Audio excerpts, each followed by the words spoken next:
Madame, monsieur, bonjour. Dernier baroud d'honneur des trotteurs qui ont fait le spectacle durant 4 mois sur le plateau de Gravelle.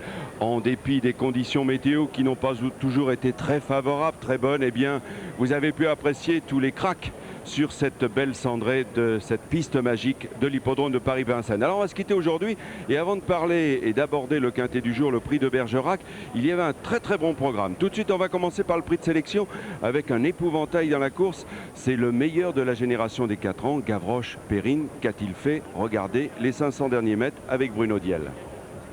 Oui, Daniel, général du Pommeau, Gutman Woods et Golf du Pommeau étaient non partants dans cette épreuve. Et c'est Gavroche-Perrine qui est au commandement, qui dirige la manœuvre alors qu'on va sortir du tournant. À sort extérieur, on note la présence de Gentil de Brévol et du futur Ganymède. Regardez, c'est cette casaque bleue qui dans quelques instants va déboîter. Le voilà, il est associé à Jean-Étienne Dubois. Il va tracer une fin de course splendide, mais il ne parviendra jamais, tuons le suspense, à remonter Gavroche-Perrine qui s'impose vraiment comme à la parade en digne fils de Ténor de Beaune. Il fait afficher une 14,5 et il gagne avec la manière. Deuxième place donc en retrait pour le représentant de Jean-Étienne Dubois.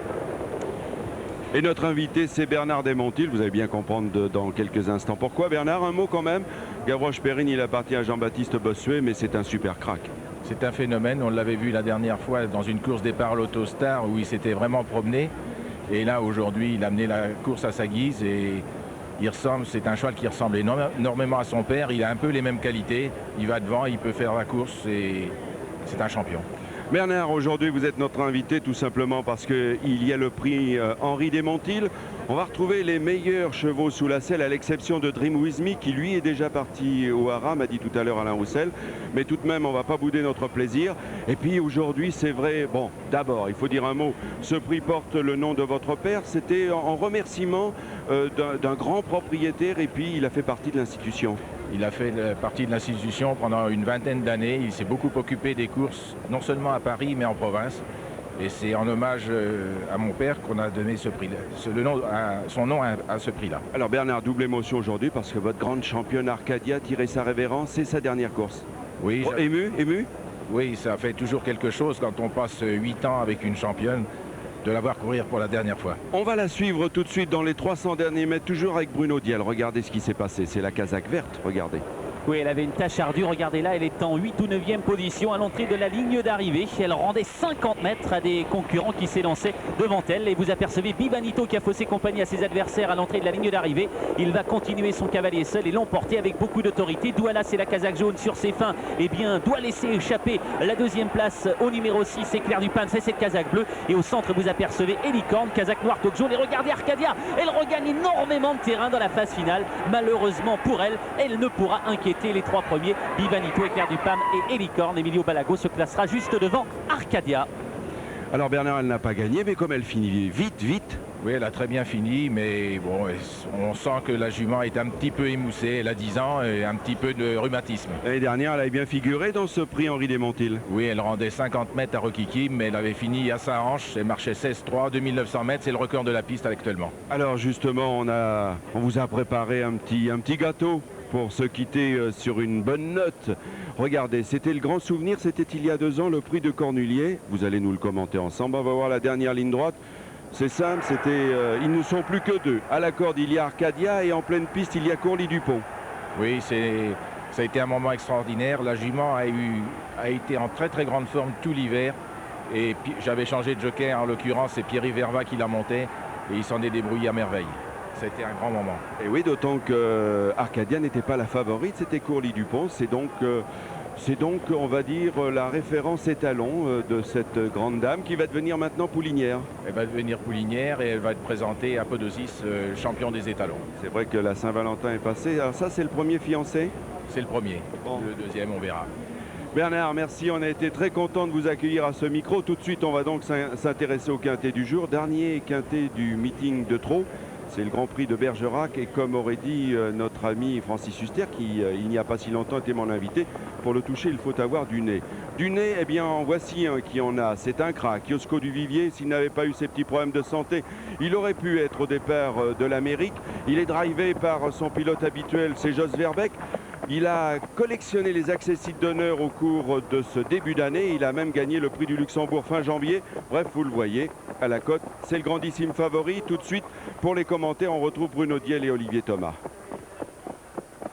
Un lot remarquablement composé, Daniel, avec la présence de certains des meilleurs chevaux du moment. On peut citer entre autres des concurrents, notamment comme ce Yosko du Vivier, comme Draga, comme Elvis de Rossignol. Précisons que Frisky Frozer va hériter d'une place un tout petit peu plus favorable, car le numéro 5, Bengali du Loir, est non partant. Voici Yosko du Vivier, c'est votre préféré, c'est un cheval de grande valeur. Un concurrent, vous le précisiez tout à l'heure, qui aurait eu d'autres prétentions s'il n'avait connu des ennuis. Il a battu des chevaux comme Capriccio, comme Huxtable Orline, et on le retrouve au départ de ce Grand Prix de Bergerac, dont on va apercevoir le parcours dans quelques secondes. Une course qui va être rondement menée. On part, vous l'avez vu, à gauche des tribunes avec l'aide de l'autostart, et puis on aura 2100 mètres à couvrir. Petite ligne droite dans laquelle il va falloir tout de même avoir une très bonne place, ce qui n'était pas le cas de Yosko du Vivier lors de sa dernière prestation, où enfermé, vous l'aviez vu, à 500 mètres du poteau, il avait fallu tout le talent de Jos Verbeek pour trouver l'ouverture. Le cheval avait remarquablement terminé, mais un petit peu tard, et il n'avait pas pu remonter Draga et Frisky Frozer qui l'avaient dominé. Et cette fois, les données peuvent changer, car derrière l'autostart, il est très rapide. Ce concurrent que vous apercevez, c'est le 6 Frisky Frozer. Il est auréolé d'une 3e place obtenue à Solvala dans l'important prix de l'Elite Lob, battu par Gumball, un concurrent qui a sillonné un petit peu les pays scandinaves, qui a tenté sa chance également sur un plan européen. Il a beaucoup de talent, tout comme ce numéro 9, His Majesty. Malheureusement pour lui, 2 inconvénients aujourd'hui. Il effectue sa rentrée et d'autre part, il a hérité d'une mauvaise place derrière l'autostart.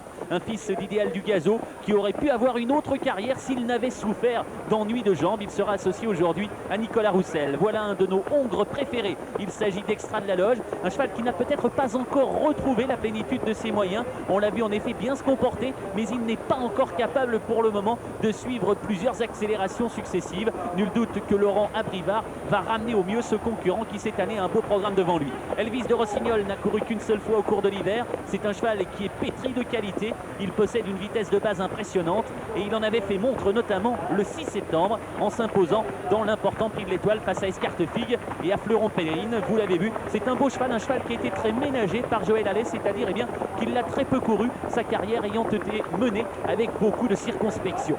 Vous apercevez le partenaire du numéro 6, Frisky Frozer. Frisky Frozer est un concurrent âgé désormais de 8 ans, alors que l'on aperçoit en arrière-plan le numéro 16, David Seda. Une position peu enviable pour ce concurrent, car il va devoir tout de même doubler beaucoup d'adversaires s'il veut participer à l'arrivée d'une compétition comme celle-ci. Les chevaux vont gentiment prendre leur place derrière les ailes de l'autostart. Vous apercevez Nevele Cerro Os et cette casaque rouge, un cheval qui était venu cet hiver en montrant de grosses possibilités, et puis qui est un petit peu déçu, il est un petit peu moins bien. Il faut dire qu'il affronte tout de même des lots très relevés. Très détendu à la fois Yosko du Vivier et Jos Verbeek, vous l'avez vu avant le départ de cette épreuve.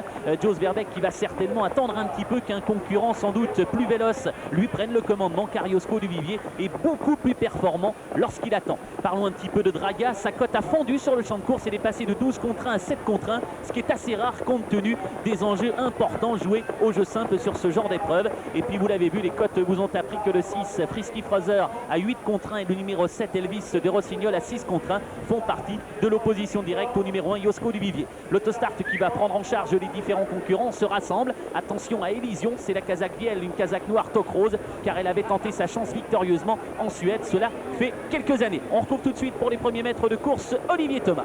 Alors que l'autostart Bruno est maintenant lancé à pleine vitesse et à ce petit jeu, c'est Frisky Frozer qui s'est montré le plus rapide en compagnie tout à l'extérieur d'His Majesty et Elvis de Rossignol. C'est un concurrent qui excelle sur les parcours de vitesse, alors que Yosko du Vivier, il fallait s'y attendre, a été complètement enveloppé. Ce n'est pas un bon numéro que ce numéro 1 sur ce parcours, et pour aborder la descente à un bon rythme, nous avons toujours en tête de l'épreuve le numéro 6 Frisky Frozer avec His Majesty, Kramachev bien parti, Elvis de Rossignol et Élysion qui composent le groupe de tête. On a été très vite dans la descente. On le retrouve Frisky Frozer au commandement avec His Majesty et Kramachev. Ils sont suivis sur un deuxième rideau par Elvis de Rossignol avec David Seda qui n'est pas très loin, Élysion qui attend très patiemment alors qu'on va aborder le poteau des 1500 derniers mètres. Et à l'extérieur, Draga Olivier qui tente un effort spectaculaire. Des chevaux sont au galop à l'arrière-garde comme Ekir de Léo. Oui, et puis une grosse faute du numéro 3 Tech Chance qui a mis hors course, le mot n'est pas trop fort, le numéro 15 Ekir de Léo qui était dans son sillage. Notons que le 12 Mixter Quickstep vient de rétrograder sur faute, une première disqualification. Elle concerne le numéro 3 Tech Chance, une course un tout petit peu décapitée, en tête de laquelle nous trouvons toujours Frisky Frozer, Kramachel, Draga, avec dans leur sillage His Majesty et Élysion, alors que David Seda est bien placé dans le dos du numéro 4 Draga. Quant à Yosko du Vivier, il est à l'arrière du petit peloton. 3 disqualifications, elles concernent le 3 Tech Chance, Chance, le numéro 15 Ekir de Léo et le numéro 12 également Mister Quickstep. Draga qui voyage en épaisseur, Frisky Fraser qui a l'avantage. Kramachel est à ses côtés, Draga sur une troisième ligne. Elysion est en quatrième position devant His Majesty. On essaye de revenir, qu'en est-il de Yosko Duvivier? Eh bien vous allez l'apercevoir car il commence à faire son effort, Olivier. Vous l'avez en point de mire, il est en 7 ou 8e position. Oui, il est dans le sillage pour l'instant de David Seda qui est sur une deuxième ligne tout à l'extérieur. La première est toujours formée de Frisky Fraser, Kramachel avec également Draga. La deuxième d'Elysion, His Majesty et David Seda. Et la troisième avec Nevelé Cereo, Elvis de Rossignol qui a beaucoup de ressources mais qui se trouve dans le sillage d'His Majesty qui donne quelques signes de fatigue. Notons qu'Extra Daloche semble avoir un petit peu de ressources à l'arrière du peloton. On temporise en tête avec Frisky Fraser qui va peut-être démarrer au nez et à la barbe de ses rivaux. Draga en deuxième position, Kramachel est troisième, David Seda est là. Et puis Yosko Duvivier, plein de ressources mais il est enfermé. Mais quel beau trotteur que ce Frisky Fraser qui semble avoir encore beaucoup de ressources avec un driver qui fait preuve de beaucoup de sang-froid car il n'a pas encore, comme l'on dit, lancé la vapeur. Il va le faire au début de la ligne droite. Kramachel donne des signes de fatigue à l'extérieur. Draga devant David Seda, Nevelé Cereo qui attend l'ouverture et tout à l'extérieur Yosko Duvivier. Entrée de la ligne droite, Draga qui prend l'avantage sur Frisky Fraser qui se défend admirablement. Yosko Duvivier est au galop et puis Extra de la Loge termine comme une balle. Draga qui a l'avantage à 50 mètres de l'arrivée devant Extra de la Loge qui termine de plus en plus vite avec Frisky Fraser. C'est le 4 Draga qui va l'emporter. Le 6 Frisky Fraser probablement deuxième devant le 14 Extra de la Loge. Le 16 David Seda s'octroiera la quatrième place aux dépens semble-t-il du numéro 8 Kramachel. Mais on attendra d'en savoir un tout petit peu plus. La victoire est pour le 4 Draga qui fait afficher 7 contre 1. La deuxième place pour le numéro 6 Frisky Fraser probablement à 8 contre 1. Il est toutefois la photographie avec le numéro 14 Extra de la Loge à 14 contre 1. La quatrième place certainement pour le numéro 16 David Seda. Et la cinquième place serait l'apanage du 8 Kramachel. Mais on va en savoir un petit peu plus. Quelle jument merveilleuse. Une concurrente que Michel Lenoir n'a pas voulu mettre dans le rouge dès le départ. Il a assuré la phase initiale et puis vous l'avez vu, des concurrents qui étaient partis un petit peu vite eh bien, ont abdiqué toute prétention dans la phase finale. On fait afficher tout de même la réduction kilométrique d'une 13-1, c'est-à-dire qu'on est allé très très vite. Allez, on va reprendre gentiment notre souffle car la course a été rondement menée. Regardons Draga, jument spectaculaire. Elle va dominer Frisky Fraser. Dommage que Jean-Michel Bazir n'ait pas pu lancer comme il l'avait souhaité cet Extra de la Loge car il y aurait encore bricolé un tout petit peu dans la phase de finale. Il se classe néanmoins troisième à l'issue d'un parcours splendide. C'est David Seda, le 16, qui hérite de la quatrième place en léger retrait et la cinquième place certainement pour le 8 Kramachel qui s'est bien défendu devant Elysion. Pour les regrets, vous l'avez vu, Yosko Duvivier s'est montré fautif et il n'a pas pu défendre sérieusement ses chances. Draga que l'on va retrouver dans quelques instants avec à son sulky un homme qui est une des révélations de l'hiver, c'est Michel Lenoir. Draga qui était entraîné il y a encore seulement quelques semaines par Jean-Marie Monclin qui a rejoint les box de Michel Lenoir et elle a apporté déjà de belles satisfactions à son nouvel entraîneur puisqu'elle s'est imposée coup sur coup. Il faut préciser tout de même qu'elle était dans un état physique étincelant. On sort du tournant, regardez Draga, elle prend l'ascendant sur Frisky Fraser qui lui offre une belle résistance et puis en dehors, Extra de la Loge nous gratifie d'une belle fin de course. Regardez au galop Yosko Duvivier, cette casaque verte, il s'écarte et Jos Verbeek ne peut absolument rien faire. Elvis de Rossignol un tout petit peu décevant. Victoire donc du numéro 4, deuxième place pour le 6, troisième place pour le 14, quatrième place pour le 16 et cinquième place pour le 8. Les cotes rapidement, le 4 Draga, 8 contre 1 en finale devant le numéro 6 Frisky Fraser à la cote de 8 contre 1, troisième place pour le 14 Extra de la Loge, 13 contre 1, la quatrième place pour le 16 David Seda, 39 contre 1 et cinquième le numéro 8 Kramachel qui est proposé à la cote de 11 contre 1. Draga est une jument dont on va certainement reparler cette année, Daniel, car elle a l'air d'avoir un potentiel énorme. Voilà, j'espère que vous avez touché ce dernier quintet du meeting de Trot. Tout de suite après la publicité, vous allez retrouver Lionel Chamoulot. Pour l'instant, bon, il n'y a pas d'enquête, on n'entend pas de sirène. Logiquement, l'arrivée de ce quintet, ce prix de Bergerac, 4, 6, 14, 16, 8. Alors bien évidemment, tout de suite après la pub, suite de Samedi Sport, Lionel Chamelot va vous tenir compagnie pour du cyclisme, première classique belge, la Hetvolk. Et puis demain, vous le savez, réouverture d'Auteuil, nous y serons, le quintet aux alentours de 15h38. Merci de votre attention, de votre fidélité et bon week-end.